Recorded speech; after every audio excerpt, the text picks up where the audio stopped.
Hello, ഇന്ന് ഒത്തിരി വൈകി കേട്ടോ ചോറ് വെക്കാൻ വേണ്ടിയിട്ട്. അപ്പോൾ ഞാൻ എൻ്റെ ബ്രദറിനെ കൊണ്ട് ഇച്ചിരി ചിക്കൻ വാങ്ങിപ്പിച്ചിട്ട് ഇറച്ചിച്ചോറ് വെക്കാമെന്ന് കരുതി. അടുപ്പത്തേക്ക് വെച്ചിട്ട് ഇത് മസാല ഇത് വെക്കുന്നത് ഞാൻ വീഡിയോ എടുക്കാൻ വിട്ടുപോയതാണ്. ഉള്ളിയും തക്കാളി പച്ചമുളക് ഇഞ്ചി വെളുത്തുള്ളി ഇതൊക്കെ വഴറ്റിയിട്ട് ചിക്കൻ ഇട്ട് കറി വെക്കുന്നത് പോലെ തന്നെ വെച്ചിട്ട് ചോറിനുള്ള വെള്ളവും കൂടിയും ചേർത്ത് അതൊന്ന് പാതി വെന്തപ്പം പിന്നെ അത് പാതി വെന്തതിന് ശേഷം ചോറിനുള്ള ആവശ്യത്തിനുള്ള വെള്ളവും കൂടി ആഡ് ചെയ്തിട്ട് ഒന്ന് പതക്കാൻ വേണ്ടി വെച്ചിരിക്കാം കേട്ടോ.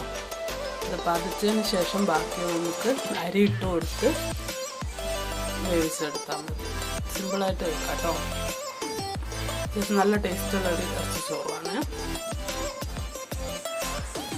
പുക നല്ല എന്താ പറയുക, വിറകടുപ്പിലാണല്ലോ, അപ്പോൾ പുക നന്നായിട്ട് കയറുന്നുണ്ട്.